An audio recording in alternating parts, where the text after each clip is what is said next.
एक गरीब आदमी बद्दू रात के वक्त वो कहीं बेचारा सुबह से चला था, मदीने पहुंचते उसे रात हो गई।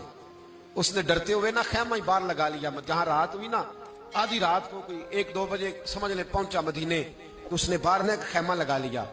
बीवी उसकी उम्मीद से थी, बच्चे की विलादत का वक्त करीब आ गया, बीमार हो गई, उसने खैमा लगाया।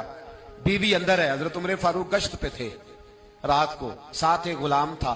हजरत उमर फारूक रज़ी अल्लाह तआला अन्हु कहने लगे वो आग जल रही है थोड़ी सी, पता करो कौन है। तो आपका गुलाम पता करने गया तो बद्दू ने डांट दिया, कहने लगे जाओ तुम्हें क्यों बताऊं। हजरत उमर खुद गए, कहने लगे मुसाफिर भाई बता तो सही। कहने लगा जी छोड़े, मैं आपको क्यों बताऊं, मैं कौन हूं, कैसे आया हूं। फरमाया खैमे के अंदर से कराहने की आवाज आती, कोई दर्द से चीख रहा है, बता हमें बात क्या है।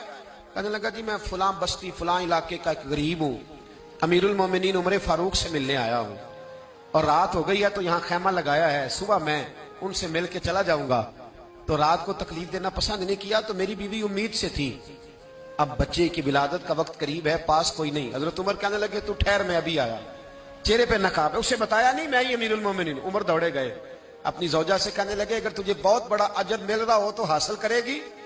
क्या करूंगी। तो कहने लगे चल फिर मेरे साथ, बहुत बड़ा अजर है। एक दोस्त के यहाँ विलादत का वक्त है, जरूरत की चीजें साथ ले लो।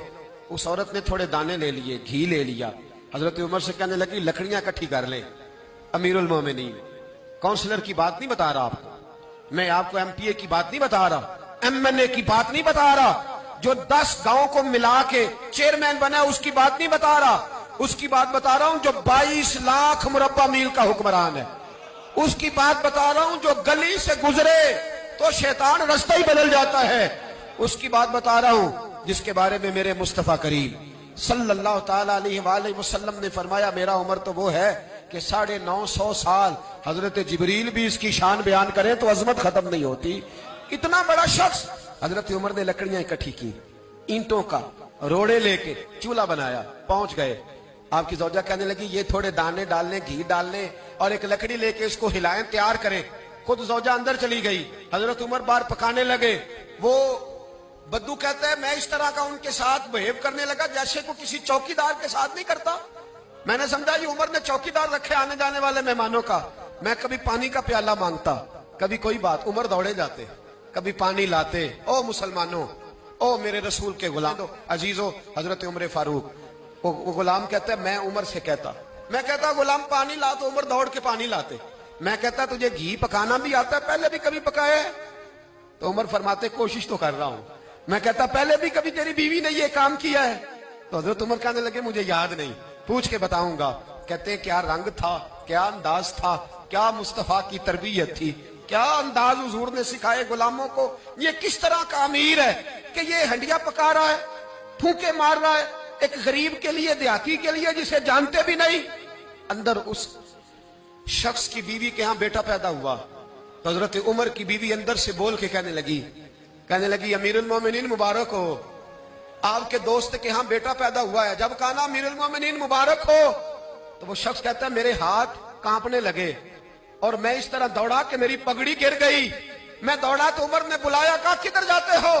कहने लगा आप अमीरुल मोमिनीन है, आप अमीरुल मोमिनीन, आप उमर हैं।